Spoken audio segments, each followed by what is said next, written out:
Hi, Clutter Fairy fans. This is the Clutter Fairy Weekly for August 2nd, 2022. I'm your co-host, Ed Gumnick, and I'm speaking with Gayle Goddard, certified professional organizer and owner of the Clutter Fairy in Houston, Texas. Hi, everybody. The Clutter Fairy Weekly is the webcast and podcast that digs deep into the clutter that piles up between you and the life you want to be living. We explore the habits and behaviors that lead to clutter, and we suggest strategies to slow the accumulation, reduce the collection, and comfortably manage the stuff we decide to keep. If you're new to our Zoom meeting, we want to let you know that you can share your comments and questions via the chat feature, and I'll try to make sure Gayle addresses them before we move on to another topic. You can also use the raise hand feature to let us know if you'd like to make a comment or ask a question yourself via audio or video. We're also streaming the webcast live on Facebook, so you can share your questions and comments there, and I'll relay them to Gayle. We're going to start by talking about last week's weekly Tittle on the subject of clothes closets. It was called Come Out of the Closet. The assignment was to focus on and reduce one category of clothes closet clutter. We'd love to hear from our participants live in Zoom and on Facebook.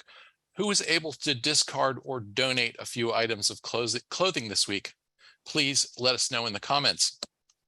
I made up my mind to downsize by one swimsuit this week. I've lost one swimsuit. One whole swimsuit. I don't have a whole lot of clothes closet clutter to manage. But yeah, you're not exactly a clothes hound. Not a clothes horse. But I've been wearing a swimsuit that is now about 2 sizes too large for me, and finally decided that it's reaching the stage of being embarrassing. And so I've removed it from the rotation. You can retire it now. I will retire it now. I did want to share a comment from YouTube viewer Veronica. She said, "Thank you, Clutter Fairy. Your words of guidance have given me a sense that de-choking my closet is good and okay. I am finally reducing the clothes in my closet that I had promised myself to give away when I bought a few new clothes." First of all, we're so glad that what we said meant that you could give yourself permission to de-choke the closet. And I really love that visual, by the way, de-choking the closet. With every item pulled from the closet, you're lessening the serious distress of choking. It's a great visual for the duress that a stuffed closet can cause and the relief that results from decluttering the closet. Secondly, congratulations for fulfilling that promise to yourself. It sounds like you're making some good headway in the closet. So congratulations. We're cheering for you. The Clutter Fairy team is cheering for you right now. Good job. Marilyn said, discarded some great jackets that have gotten stained. There you go. And doesn't make difference to walk around in a stained jacket. Anita said, I reduced my folded clothes in my closet by about 30%. Underwear. Ooh. So I don't know if that means Anita had an underwear surplus or she's just now going commando. And please don't tell us, Anita. We want to just keep that as a secret of the universe. That's funny. Anne said, sent a box off to ThredUp for potential resale. Oh, good. If they don't sell, they get donated. That's awesome. Great. Barbara said, I let go of 2 pairs of jeans. One was suitable for gardening, no longer have a garden. There you go. I wonder how many people hang on to the clothes that they've set aside for activities that they don't do anymore or do so rarely. You only need one outfit for that. Yeah. And they keep 27 outfits. Yeah. Yeah. Yeah. I do have that question. I have that discovery process often in closets where that's the shirt that I paint in. And I'm like, are you doing a lot of painting? Right. Oh, those are all painting clothes. Like, is that your side hustle? You probably only need one shirt to paint in. You probably don't need 17. Yeah. And having only one painting shirt is an additional incentive to get the painting done with quickly, because having to wear it day after day after day, sort of makes the job more unpleasant. Yes. Marcia That's true. said, I flunked the tittle, but please keep up the Oh, encouragement and motivation. oh, that's okay. You can flunk the tittle. We don't expect 100% compliance. That's great.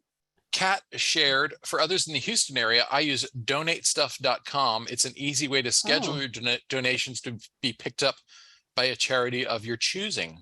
No work beyond your own cleanup. That's good to hey, know. Donatestuff.com. right? And what a great idea to let somebody come to the house and take it away from you so you don't even have to drive. You can just hand it out or leave it out or whatever they do to make it disappear. Awesome. Lise said, cleared out an overpacked drawer. It looks so spacious now. Right? Isn't the air always surprising when there's like room in there and it's not, it doesn't explode when you pull the drawer out? And Joni said, I started in on shoes right after last week's Zoom. I expected to hear more reports on shoes, Right? considering the statistics we collected about our About shoes, shoe our collections. shoe saturation issue. Joni said, I donated the ones that were good enough and threw away many others. It feels weird throwing away shoes, but it had to be done. Right? Because the fact that you still have them in the closet doesn't mean that anybody could actually put them on their feet and walk in them. I do understand it though, because they're so expensive Mm, and it's a lot of work to find shoes that that fit and are fit. comfortable and look nice. It's a chore to find shoes that tick all the boxes. So once Yeah, you've got them, it's hard to let go of them. it's true. But congratulations on doing it. I'm super proud of you because they have a large footprint. They take up a lot of space and they demand management. They don't stack well. They do, it's like there's all sorts of problems with shoes because of their shape and size, and managing them is difficult. And so it's not like hanging up a pair of pants. It's like, haha, yes, it has a large footprint. Right. Yes, it Exactly. does. It does. And so they get in the way. And so if you can reduce that volume, good for you, because it makes a big difference on the floor. And let me just say, large footprint, size 14 double E. Yes, that would If be Ed's yeah, big foot. if I want to take more than the pair of shoes I'm wearing, I pretty much have to check a bag because they would take up an entire carry-on. Right. And it is a truth. Men's shoes are so much bigger than women's shoes in particular. And they are a major management problem in somebody's closet. It's like a regular shoe box size, but a boot size box so it's extra wide for men's shoes, and sitting them on the shelf and a little bitty shelf, and you can have two pairs of shoes and the shelf is full The end. because they're so Yeah. big. Yeah, it is a problem. Lots of good Tittle reports today. Lynn Good. says, getting rid of my former teacher blouses and slacks that I don't want to look at and will never wear again. Several There were you from ThreadUp go. to begin with. That's awesome. And the idea of like, okay, I'm not a teacher anymore. I don't have to dress for that part of my life anymore because I've moved on. And having the clothes remind you of that and not having to look at it anymore. What a relief that's going to be. Now that they're out of there, you're going to go in the closet and there's nothing that's going to make you frown when you go in the closet. That's awesome. Good job. Susie said, I threw away some old worn and or stained clothes. I have some clothes in a bag to donate. Maybe I'll take them by the SA today, Salvation Army. There you go. Go team, go. M said, started on shoes. Joyce said, there are shoe stores near me that let you drop off old shoes. Have you seen one of those in your travels? No, actually, I have not. I'll have to check that out because I haven't really seen anything like that. And Dawn mentioned there's an organization, I don't know if they're nationwide, Green City Projects, who recycle shoes and clothes. Okay. We'll look for that. I'll look for that one. Well, and NAPO National, at the national level, used to donate to Souls for Souls. So SOLES for SOULS. Nice. And it was an organization that collected shoes. Thank you. Yes, she wrote it up there. They collect shoes and then donate them away, send them away to to people. And they'll even take single shoes because they can match them up with other single shoes. Like, they can get tennis shoes that are generally close and create a pair out of singles. And so if one of your shoes got destroyed, you can still donate the other one. And so it was a fundraiser that NAPO participated in several years. Karen, who's with us on Facebook, said, I donated all of my office clothes since I am working from home, shoes too. Woohoo! Working from home is comfy. Oh, right? Yes, it is. I agree. And Nancy also on Facebook said, my youngest son wears size 17 shoes. That is a platter. That is not a foot. That is a platter. I'm sorry. I can't even visualize bigger than Ed. Well, and that's crazy. When you're in that size range, if you live in a medium-sized city, there might be one pair of shoes somewhere in a store in the city that fits you. Right. Like finding shoes is I imagine he has to do a lot of online shopping. Not a nightmare, I'm sure. Wow. Yeah, that would be some organizational challenging to manage a collection of size 17 shoes. Oh my gosh. M shared, I discovered that the reason I wasn't using so many of my shoes is that they are too hard to get to the way I have them stored. I couldn't get to the ones that were nagging me to toss. Oh, well, so I'm hoping that means that you dived in and found them and tossed them, got them out of there. Anita also said, I decluttered my boyfriend's closet, finally convinced him to get rid of totally out of style shorts and slacks. And isn't that really the girlfriend's role? It's to update your boyfriend's style regularly. I think a lot of men get, style updates against their will, but good for you. You helped him get rid of some stuff. He's probably not going to remember it. And Linda has an update in the comments. She said, post house fire, we have finally gotten everything out of the house. I intend to not let anything back into the new space unless it's worthy of me. Not sure how we could apply that to non-catastrophic situations, but I really like the concept. We have actually suggested to people to take the approach to pretend that you're preparing for your next move or a renovation or whatever it takes, whatever conjures the right sense of urgency and panic in you. Yeah, and use that as a filter for it better not go back in. It has to go back in only if it passes a very high bar. And so as opposed to when somebody does a renovation in the kitchen, for instance, and they pull everything out, they box it and they put it out of the way.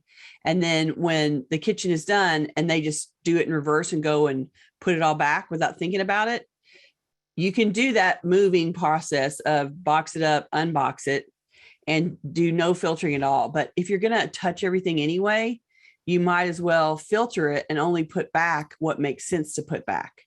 It does require thinking. You do have to do some evaluation and prioritizing. You have to make choices. And so some people would prefer to throw it all back and not think about it and get it done. That's the distinction that we're making about pulling everything out and thinking about it.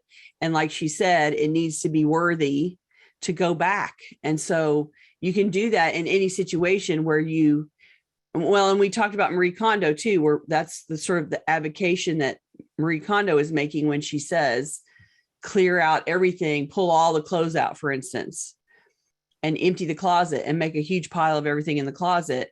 And then only put back what is current value, what's important, what you want to keep, what your cat currently wear, and the rest of it stays out of the closet and gets put for donation. And so that house fire, you did the house fire version of that by emptying the whole house. And now you're declaring to us, and we're proud that you're going to filter everything with a conscious thought process of, does it need to go back in the house? Do I actually want to have that there? Is it worthy of me putting it back in my space? And that will prevent you from, restocking at full volume a house that didn't need to be. at full volume. You can have only what you love in there. And I think that you will find that the house feels immensely different and so much more supportive. And it can change the way that you think about, we had a fire and that was traumatic and damaging, but the silver lining was that we emptied the house and reset it in a way that is 100% full of things that we love and nothing else. And that's going to be a major, like you were forced to do a reset of the whole house, but I think you're going to be quite amazed by the result when you get to the end. Linda also said, asking myself if I'm really going to do X again has helped me weed out lots of stuff. Right? Like you're done with that season of your life has passed. Yeah, it's a good filter. And a lot of people don't do that. It just sort of becomes nostalgic in their head. And then they keep things just because they remember using them. And like, that's not really a good enough reason to take up space. You can remember using them. And if you are, 10 years away from hiking every weekend, or you don't snow ski anymore, or like the previous person who said they gave away all their clothes that they wore when they were teaching. If you're not teaching anymore that season of your life, and you're not discounting the season of your life by letting go of the stuff that supported it, you wore it when you needed it, and now you don't need it, and it can go on to its next iteration, and you don't have to be stocked for a task that you're no longer in charge of. Marcy said, my husband is still upset that I convinced him to get rid of a 1980s bomber jacket.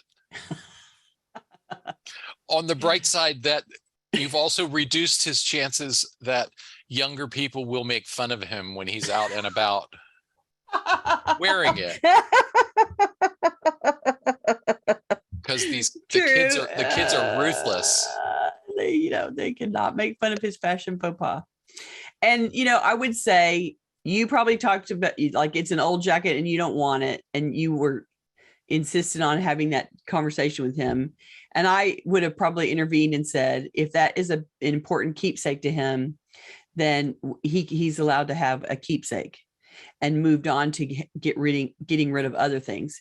If he had a bomber jacket and 37 other things that were keepsakery, we would then have to have a discussion about how much closet space is being surrendered to keepsakes.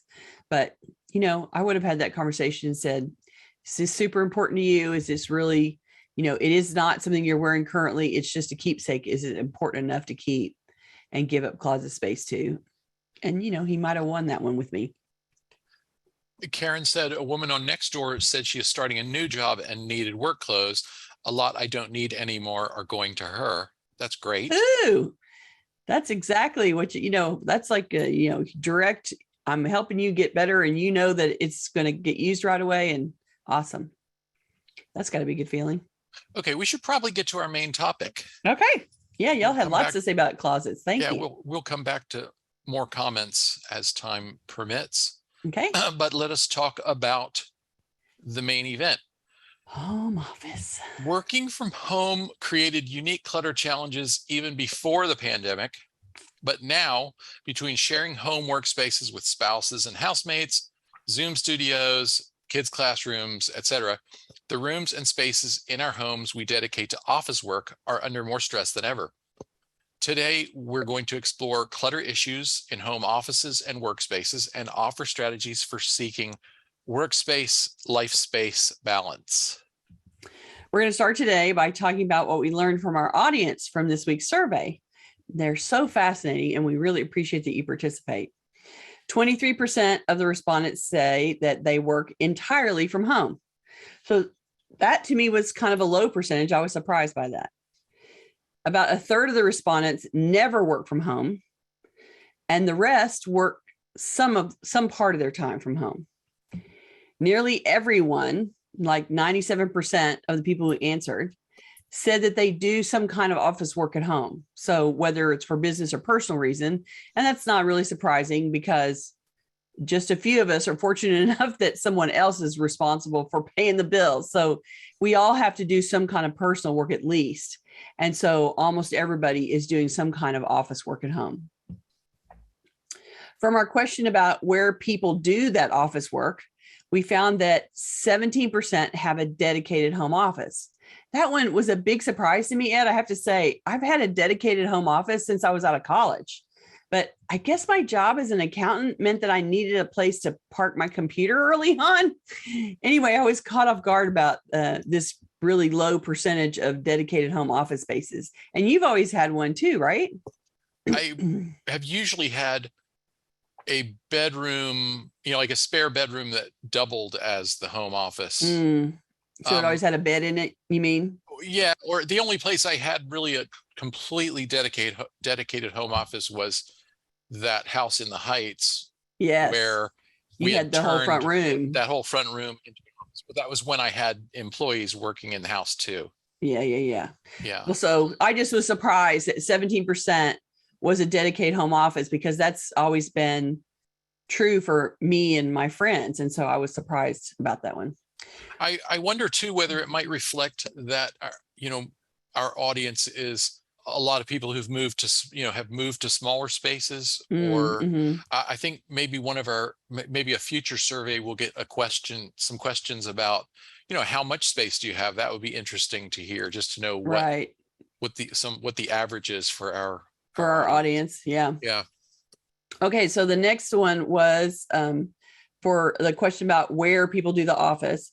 48% have almost half have set aside a dedicated space specifically for office work, but in a room that also serves other purposes. So this statistic made more sense to me. You truly can plop a desk almost anywhere that's there where there's enough room for it, and you add a chair and you've got a workspace. So adding it into a room that serves other functions totally makes sense to me. And the fact that half of the people are doing that wasn't a surprise. But I think that also explains why the problem is as big as it is. It's with a dedicated home office. Well, plenty of people report problems with clutter in their reserved room. Yeah. But it's even worse if the room shares other functions. Yeah, exactly. There's too much going on in there.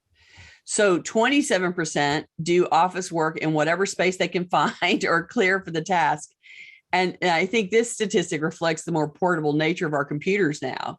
You can literally carry your computer around, and your office is wherever you sit down.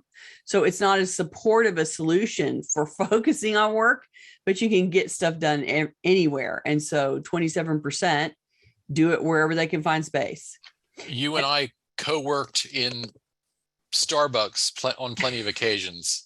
Especially early in the Clutter Fairy days, we spent a lot of time in Starbucks having long conversations about the business. So yes, that is true.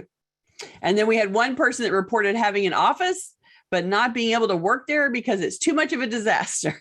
So we hope that you're watching and that we can offer you some relief today.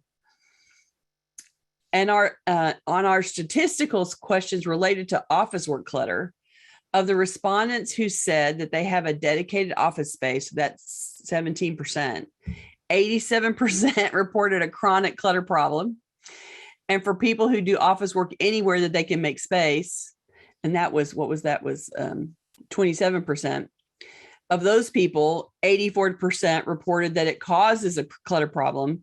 And 100% of those people said it was a chronic problem. So the people that are floating around and sitting wherever mean that they're sort of taking a trail of clutter with them and leaving it behind, and that it's a chronic problem. So the portable and floating nature of their office workspace creates a chronic problem for them. And that doesn't surprise me either. So let's talk about your reported causes of office work clutter. These are the causes that you reported to us. Disorganization, especially when it comes to confusion between work and personal stuff. That was not a surprise. We create some of the clutter by not being able to separate what's truly paper related to doing work and what is the paper that's related to personal keepsakes. The next cause of office work clutter, paper, of course. Keeping too much of it, not managing it effectively. I often find paper clutter, it's a crazy mix of insurance policies and photos. Most people dump all of their paper together and then don't notice that the keepsake paper is a huge contributing factor to the clutter buildup. There's so much paper that stays around because it's a memory, and that means you want to keep it forever, but then it's an ever-growing mess that gets in the way of the work paper that you're actually trying to keep up with. Whether that's personal work, your own bank statements, or whether it's actually work files and client-related work. Another cause is keeping too much stuff for the space available. We got that a lot. Crowding in the home office is no different than crowding anywhere else in the house. Too much stuff contributes to distress and also contributes to being distracted, especially when you're trying to focus to be productive. If there's a lot in your visual landscape, it's going to be very distracting, or you're going to end up putting a lot of energy into trying not to notice that it's very chaotic around you. Another cause is frequent interruptions and disruptions. Those frequent interruptions, and the first thing that came to my mind was somebody's working at home and their kids are interrupting all the time. At my house, it's the cats. At somebody else's house, it's going to be the kids or the spouse. I hear this a lot. My husband comes in, he's underfoot all the time, and it's like, I'm working. Why are you standing in my doorway? So if you are getting interrupted a lot, managing your time to focus on work helps you manage the space well. Being often disrupted means that you lose track of where you are in a process or a thought, and that process leaves a clutter trail in its wake. So if you're in the middle of working on a project and someone interrupts you and you drop everything and stand up and go away, or stop to answer their question and have to go rifle through more paper, then it starts to create this, it starts to create a pile that you then have to process again. Well, and I think besides those momentary interruptions, there are the bigger interruptions that disrupt continuity and momentum. You get sick, you're sick for a few days, and you can't get, you can't find your groove again. And the daily habits you'd established, you suddenly find yourself behind on those things, processing them. The mail piles up, the papers related to work you're working on pile up. Go on vacation, same thing. Oh, vacation, same thing. And vacation, I almost dread vacation, because there's the period you spend preparing for vacation, then there's the vacation itself, and then there's the period you spend recovering from vacation. It was not as bad before I was self-employed, but but now it is, right? Yeah. Okay, so another cause is oversupplying with office supplies and office equipment. The older we are, the more we love office supplies, mostly because we remember a time when there were no computers and office supplies were absolutely necessary for everything. But we don't actually need many of them anymore. If you think about it, we carry our computers around, we carry our phones around, and all that office supply stuff that we keep is just not necessary. It's more necessary if you're actually going to an office to do work. There's a little bit more need for some office supplies, but even in that environment, there's so much that's computer related now that you don't need the same level of office supplies that you used to. And so we have a lot of them that we're not actually using because we think they're cool. And the perfect example to me is pens and highlighters. Like every home office that I'm in has 900,000 pens and highlighters, because the next set of colors comes out, or that style of pen is cool, and you buy another box, and everyone is drowning in pens like shampoo bottles in the bathroom. You can't use pens up fast enough. It takes so long to finish a pen, to run out of ink, or to have it dry up. And you have way more pens than you ever use in your lifetime. So you got to figure out a place that makes sense to use them, or a place, like a school or an office or a volunteer situation where they need a bunch of pens, because you do not have, we're going to be throwing pens away after you die. I'm just telling you that right now. Lorraine asked, how many pens should we keep? That almost sounds like, a philosophical question. Right. How many pens is enough? At what point is the pen collection at Zen level? Michelle says 10. I think that, I don't know if there's a reasoning behind that or if it was just an arbitrary number that sounded good. Lorraine says is 100 too many. Yes, I think that's a personal preference thing. 100 seems like a lot. 100 sounds a little excessive. But and then people get their craft pens mixed in with their office pens. Ooh. So there's that whole like colored pencil and colored pen thing that's about being crafty versus the pens that you use to like take notes and write things down. And those are really two separate populations. And when they get mixed in together, it just makes the pen supply get in the way. And it's not just about office supplies here. We also keep equipment that we don't need because it's a hassle to get rid of it, or we've upgraded it or whatever. And then we don't take the old equipment out and actually get it out. And so I promise you right now, somewhere in your office is a piece of equipment sitting on the floor or sitting on a table or on a bookshelf that you used to use like crazy and now you never use, and it's been needing to go for forever. And if you can get rid of it, you will be surprised at how much space you have. It's something to try to identify and remove quickly. Karen said, I found a package with 10 small paperclip boxes and then found another. Where do you donate these? I don't need that many.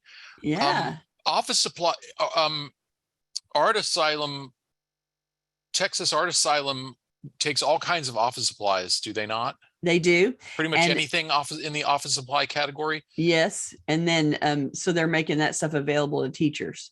Right. But you can go and donate them at the local elementary school. If you don't want to go to Texas Art Asylum, you can find the local school and go down to the school and give it into the school. Take it to the church office, take it to the, dentist office. You can take it to anywhere where somebody's doing business and let them have it.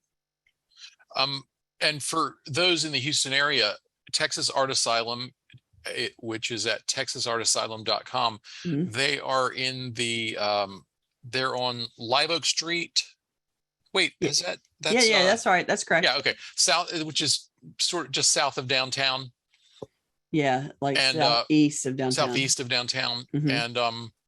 And if you visit their website, you can see a list of what they will take and also the dates during which they're open for donations, because they're not open for donations all the time. Yeah. And then you schedule an appointment, but it's a great way to get rid of all this excess office supplies we're talking about. And then they're going to put it in front of a passing collection of teachers who basically buy it for $5 a bag.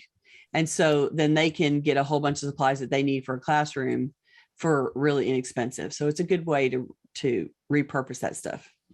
And if you're not in Houston, you go to your favorite search engine and put in creative reuse and the name of the place where you live, because there are creative reuse centers all over the United States and at least a few in Europe, which are places like Texas Art Asylum that collect office supplies, art supplies, craft for supplies, recycling, upcycling, reuse. Yeah. For people to turn your junk into art and such. Okay. We also asked participants to rank a few common factors that contribute to clutter in this space. And here's what we found. The number one answer for, things that contribute to clutter is work-related paper, of course, which was a factor for 74% of the people. After that, the top answers were non-work related stuff. So things in the home office that were not actually about work. And that was 63%. Office supplies was 51%. Electronics and equipment required for work, 49%. And decorative and personal items, 42%. So these are all things that are making the clutter in your home office work. And, A, process the paper, B, get rid of the personal items, C, get rid of the office supplies, and get rid of the extra equipment. And you've gotten a huge amount of the clutter in the home office out of there. We did get some commentary about the negative effects in our survey responses. Selena said, I tend to get down to things more reluctantly when I have my desk and chair terribly messy. So she's having trouble getting started because the desk is messy. Also, I get discouraged to do other stuff because in my head, I have this comment, which is, why bother if that's not clear either thought. So I guess if the office isn't clear, then why bother with the other stuff? Because it's a mess too. And why bother with anything else? In office work, even more than in most aspects of our lives, clutter reduces the bandwidth we have available to do the work we need to get done. And so once you reach overwhelm anywhere, that overwhelm sort of translates everywhere, is really sort of how I'm reading what Selena's saying here. She gets overwhelmed by her desk, and that translates to overwhelm everywhere else. And then she can't get anything done anywhere, which is too bad. It is definitely a negative effect. And the other kinds of things, the bills don't get paid on time because you've lost the bills in the desk. You can't find important things like where's your password, or where's your passport, or where's your social security card. There's all kinds of paper that you actually want to be able to find. And if it's just sort of floating in the sea of personal and work-related paper in your office, putting your hand on it becomes a much more difficult task. And I have found a lot of important papers in sorting big piles of paper mess, and found in the middle of it something super, super important. Oh my gosh, I've been looking for that. I had no idea where that was. So the people that leave the paper to be out, they leave it out so they can find it. Then they have a whole bunch of things out, and then they can't find any of it because it's all just part of the sea. It's all part of the tidal wash that is the paper going back and forth in your office. So figuring out where those important papers are and finding a parking space to put them in so that they're always somewhere that you know. I have one folder that says important documents on it. And in that important documents is, here's my voter card, and here's my passport, and here's my social security card, and here's my fill in the blank. There's other stuff that's my birth certificate, my mother's death certificate, all kinds of stuff like that. Those things are things that you want, and you don't actually need them all at once or regularly, but they're important enough that you need to be able to put your hands on them when you actually have to find them. And so not letting those things float around in the paper sea that is your office, identifying them and giving them a place to live is super important. I think that parking theory, the idea of finding a parking space for everything is really gets lost in the paper sorting process. There's a lot of paper in your office that is temporary and not necessary to keep forever, except that somehow once we print it on a piece of paper, it seems super, super valuable. But evaluating that paper for it's a keepsake and separating keepsakes out of the pile, like getting that, if you're only keeping it for a memory, then keeping it out of the mix is important, and pulling those things aside. And then you're left with paper that isn't a keepsake, it's functional paper. And then you have to ask yourself, okay, so if this is an insurance policy that's from 2 years ago, and I've already renewed my insurance twice since then, this policy can go. I don't need to keep that piece of paper. I have the current policy instead. This is a tax return. This is support for a tax return. And those are things that are important to keep, but they don't have to be part of your working set of paper.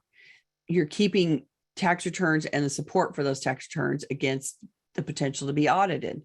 So you can gather that stuff up and you can label it and box it and go put the box in a closet somewhere, because the only reason you're gonna have to touch that paper again is if somebody declares that they need to audit you, and you got to prove the numbers that you put on your return. So getting those papers out of your way and not part of your daily paper shuffle means that there's that much paper, less paper to deal with. Going through all that paper and identifying the piles of paper and what to do with them is the major exercise of dealing with a home office. And there are categories of paper that make people nervous because they feel like they don't understand what to do about it. And so if you let that worry shut you down from all the paper processing, you're not going to make much headway. There's probably some things that you don't know the answer to, but there's probably plenty of things that you do absolutely know the answer to. Like, this is a piece of trash. I can recycle this. And so if you just go through the paper and separate, I know this is trash recycling or shredding, fill in the blank, whichever it applies to. I know this is paper that can leave versus this is paper that has to stay. That will at least reduce the volume of paper by a huge percentage. And when I do that with people, they're always quite stunned with how small the keep pile is floating around in amongst all the other stuff that could be thrown away or recycled. Do you have something, Ed? You have that look on your face. Yeah, I wanted to mention that, in answer to our question about negative effects, a lot of what people said was sort of negative effects that we hear related to every type of clutter. But there are a couple that sort of caught my eye that I wanted to mention. One of the respondents said, desk is in the living room and don't have friends over because it's cluttered, can't shut a door to hide it. So for the half of our audience who said their dedicated space is somewhere shared. else, is in a space that shares other functions, obviously that's where we're getting out of balance. Life and the needs of work are at odds with one another. Well, and I will tell you, everyone is hiding a cluttered desk somewhere in their life. So don't let that be why you don't have friends over, because they have a desk in their house that looks just like that. So you don't need to be ashamed about it. It's like everybody has some kind of space that they're using that is not as perfect and pristine as they would want it. And any office that actually gets used versus is just a showpiece in a show house that is all clean and perfect because ain't nobody actually sitting there to work, then everybody has that workspace in their house somewhere. And so please don't let that be why you don't have friends over, because they will not be surprised. You can straighten it up a little bit. You can put some things in a box next to the desk. You can throw a sheet over the top of the desk if you want, but don't let that be the reason that you don't let people in the house, because they have their own space of mess. And then one of our respondents said, the workspace is in my living room so I can see it even when I'm not working. My inquisitive cat needs supervision or he gets into the workspace and messes with the equipment. I also think there's an emotional cost to having your workspace in a place that you see even when it's not work hours or hours that you've decided to spend working. And so I think it's really important to find a way to hide it from yourself at least a little bit. Have bins that some of the stuff can go into and be tucked away, or have, like you said, throw a sheet over it, put a room divider in front of it. Put a screen up. Like, it would be totally worth it if it's mentally getting in your way because you can't tune it out when you're not working. That screen or sheet or curtain all would make it helpful to tune it out a little bit and let you let go and unplug at the end of the day. And then more than one person said, I don't want to go in the office. There's a negative connotation of overwhelm. We all want to be having fun, right? Instead of working. And the home office, that dedicated workspace represents working. And so it's like going to the office. You used to hate going to the office part of the time, like wake up in the morning, oh God, I got to go to work, right? So there is that whole, have to sit down and focus on work now. For a lot of people, the work that they're doing isn't something they think of as fun or entertaining. And so they're choosing to go and do something that is by definition work instead of play. And so, yeah, I'm not surprised. I'm not surprised that there's a negative connotation with going in that home office. Michelle answered my question about how she came up with 10. She said, the only pen I use is the posh one in my handbag, one for clients to use and one for the shopping list, but they come in packs of 10. So more than that is too much. There you go. One pack's worth. Black pens only, maybe a few pretty colors, but that's more craft than office. Right. Exactly. And so the craft pens can live somewhere else. I have my one pack of blue pens. My color is blue because in my first really serious job as a typesetter, typesetters used blue. Proofreaders used red, and quality control used green, and then equipment operators used black. And so blue has been my pen color ever since. It's Interesting that it was a it's dedicated, funny it that was a the things job. stick like that. Yeah, like it was job related though, that it was like you guys had assigned colors to Yeah. make the job function correct. Well, That's interesting. it made it really easy to read the job ticket where, we initialed and wrote down time and such. And Yeah. Anne said this seems like a perfect time of year to donate office supplies to schools, art supply Mm. places, etc. You're reminding me that my church has a thrift shop. Oh, there you go. That's probably a really good one. And a lot of churches, I think, have at least a small Yeah, some kind of thing that they exchange. operate. Yeah. M said, I hadn't thought of taking art/craft pens out of the office. Amazing. Right? Take your craft supplies and put them where crafts are happening. Don't leave them in the office. Yeah, it is funny that I see categories where other people don't. And I find that that's one of the things that I give to people when I'm working with them is the idea of, oh, well, you have more than one category of stuff here. This is related to your office, but this stuff isn't related to your office. And so it's a category of things we can subset and move somewhere else and create a bunch of space that way. And often people are surprised. They just don't think about it that way until I suggest it. Catherine asked, anyone else have troubles with old calendars and catalogs? Isn't that funny? Calendars in particular. Those things full of pretty colored pictures that you hate to just scrap after the calendar's usefulness has expired. Used to be any preschool would take them for art projects, but there seem to be fewer of those these days. Yeah. And it is something that is good for a creative reuse center like Texas Art Asylum, because they like the graphics of the calendar with the little dates, and they also cut up, reuse the pictures. And so that's a place to take them. But there is something about, you use the calendar and you make notes in it all year long, and it feels like it's kind of a diary almost of your life. And so you put a bunch of energy into using it. And then you get to the end of the year and it's like, oh, all my energy is going in the recycle bin.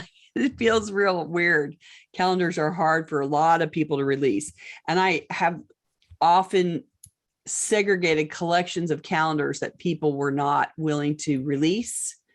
And so, but it becomes a keepsake, because it feels like, oh, that has a record of all the things that I did in my life in the calendar, and then they don't want to throw it out. And so it becomes a keepsake and it has to be removed. Catherine said, I gave mine finally to the rec therapy department at Easter Seals, Greater Houston. Oh, great idea. That's probably terrific. A great Yeah. place for it. Yeah. Good job. Okay, I want to make a quick announcement, and Okay.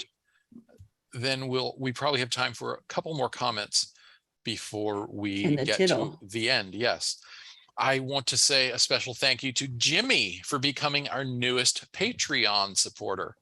Thank you, Jimmy. If you would like to help support our efforts with a recurring monthly donation of any size, please visit cfhou.com/Patreon, Patreon.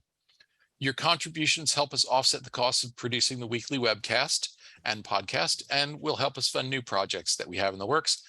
Thank you for your support, Jimmy, and all our generous underwriters. We appreciate you so much. We do. It's really wonderful. And I'll also take this moment to say thank you to everyone who listens to our podcast and who is tolerating, or at least living with the ads that we are now allowing them to put in our podcast, because it's a nice little extra source of funding for us, and I hope they are not too objectionable. We try to break it up with chapter marks so that they at least don't stick an ad right in the middle of one of us talking. Right. Michelle said, the main clutter in my office is the old tower PC, screen, speakers, and keyboard. I only use my laptop now. They have been in a big pile in the corner of the office since I moved 18 months ago. I need to get around to transferring the data and cleaning the hard drive before I pass it on, but it's one of those jobs I never get around to. Right. I'm not sure where to send it when it's done. So I think you should find a computer store and take it to the computer store and let them download the data, wipe the computer. Like if you know that you're never going to get to it because it's too much of a hassle, or it doesn't sound like fun, or you don't think you can finish it, whatever, give that task to someone else and pay them to do it. And then you can take it to electronic recycling. So if they have wiped the hard drive, then you can just go and donate to electronic recycling and let it go and let it be reclaimed. They take the metals out, they recycle the plastic, that kind of stuff. So it's worth the effort. And if it's a chore that, you know, a lot of us are like, we feel like we need to clear the hard drive or gather stuff out of it, but then we don't actually do it. And so maybe we don't feel up to the task. Maybe we don't feel like we know enough to do it correctly. So if it's worth keeping because you want stuff off the computer, or you want to make sure that it's safe or clear to dispose of, then it's worth making it an errand and going and handing it to somebody else to let them do it. Well, and on that topic, Kat mentioned you can scan things into a designated cloud storage or external hard drive. So I guess when you take it to that place, you can either take them a device and say, put the contents here. Yeah. Or have them make it available to you on Dropbox or whatever, whatever cloud storage you have access to. Exactly. Yeah. I mean, that's a chore that hangs up a lot of people because we all have towers in our past that have stuff on them and we're sure it's important, but then we can't, either it's not working anymore, or it's too slow to load it up, or we can't find the plug or whatever. There's a million reasons why the tower ends up in the corner, and you've long since replaced it with a laptop. And so that tower sits over there and gets ignored. And it's really a chore that requires you running an errand to a computer repair place and say, please boot this thing up. They have a million cords. They can find a plug that works.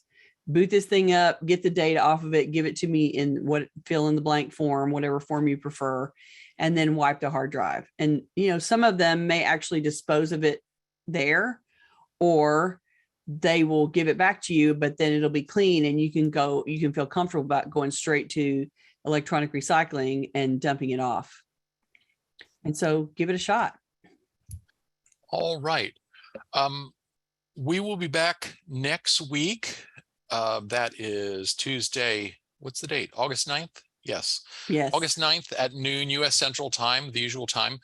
And our topic is going to be the common areas of your house, the living room, the family room, the den, whatever you call it, the places that are shared by everyone in the household and that tend to serve lots and lots of different purposes, entertaining. Right. The primary purpose, though, being relaxing and entertaining the family. Relaxing, entertaining, TV watching, book reading, etc. We're going to talk about common spaces next week. Let's talk Tittle. Okay. So this week's Tittle is clear space to work. This week's assignment is to clear the surface of the primary place where you carry out office work tasks. In other words, your desktop, your dedicated work surface, or any place that work materials have sort of taken over your space. You want to start by throwing out the trash, collecting recycling, returning unused coffee mugs to the kitchen. You know, there's food related shrapnel somewhere near where you're working from home. So take all that stuff out. Take anything that belongs elsewhere in your home back to its rightful place. So, you know, here's the bathrobe that you brought in. Here's the extra pair of pants that are in there for some reason.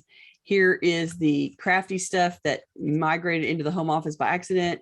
Here's your kids, you know, book bag. Whatever it is that doesn't belong in there, take it out and put it where it's supposed to go instead. Gather any paper that needs filing. If you've allotted enough time to do it, you can file it right now, but otherwise set it aside and with a clear label. This is, you know, needs to be filed, to indicate that it needs to be filed at some point as a project. And you can sit down with your file cabinet, file drawer, fill in the blank, and do filing as a separate project. Right now, we want you to focus on clearing the work surface. Reduce the volume of personal or decorative items on your work surface. It's okay to have a few cherished items because you want things to inspire you or energize your work, but anything else should be assigned a new home elsewhere. Let's try to minimize the visual distractions that are on your work surface so that it'll be easier for you to focus. Create a parking space for current work projects. So anything that you're picking up and working on every day and not completing, so you're coming back to it over and over again, those current work projects need a parking space. So find a rack that sits on the top of the desk, or a box next to the desk, or some kind of a bin or a drawer, wherever you want to park those things. Create a space that at the end of the day, you can take the things you're working with, all of the pieces of it, and put it in its parking space for the night. That will help with the sensation of looking at the desk and feeling like it's really cluttered or reminding you about work. If you sort of have that physical moment of closing the book basically and putting the book on the bookshelf, putting it in its parking space, it'll feel a little bit more like you've turned off and left your office for the night. Don't forget to check the floor right around the workspace too. It's likely you've been dropping things near the desk on the floor, and those need to be included in whatever kind of refresh you do for the desk area. So give it a shot. And we're focusing on the desk area here because I know doing the home office, the whole office and all of the paper and all the clutter in there, that's more of a project than a tittle. So the Right. tittle is about the desk so that it's a smaller space and it is focusing on the area that you are using every day to do work. And we're hoping to improve that area for you instead. Okay, so good luck with that. And we'll wait to hear back from you next week about how it goes. The chat was very lively today. Lots of great questions and lots of talk about paper. And so we have done lots of shows about paper, but it might be time for another one coming soon. So we'll dig deeper into paper in a coming show. And Connie asked, did we already talk about managing digital office clutter? We did not, but it's probably about time for us to revisit that topic too, because it's been quite a while since we talked about digital clutter, not just digital office clutter, but your photos, your personal email, all that stuff. Mm-hmm. And then Catherine asked, that reminds me, who takes old cords? I can't remember what most originally plugged into. Do you know any place for that? I don't think. Well, I tend to take those cords with me to the electronic recycling, but I can't guarantee that they're trying to recycle them and maybe just trashing them. I would hope that if you take it to electronics recycling, they can at least recycle the plastic. Well, more likely recycle the Oh, there's wire. There's wire on the inside. Yeah. So maybe they're stripping it to claim the wire. And in Houston, does West Park still take electronics? Okay. The West Park Recycling Center in Houston is the place to go. Okay, we are out of time. So let me just finish by saying, if you're watching this on YouTube, we would love for you to join us live. To get notifications about upcoming events, we invite you to join the meetup group by visiting cfhou.com/meetup. You can also follow us on Facebook by visiting cfhou.com/Facebook. We had lots of Facebook activity today. Or subscribe to our mailing list by visiting cfhou.com/subscribe. We'd love to hear from you, so please send us your questions, comments, and topic suggestions in YouTube comments, on Facebook, or anywhere else that you find us.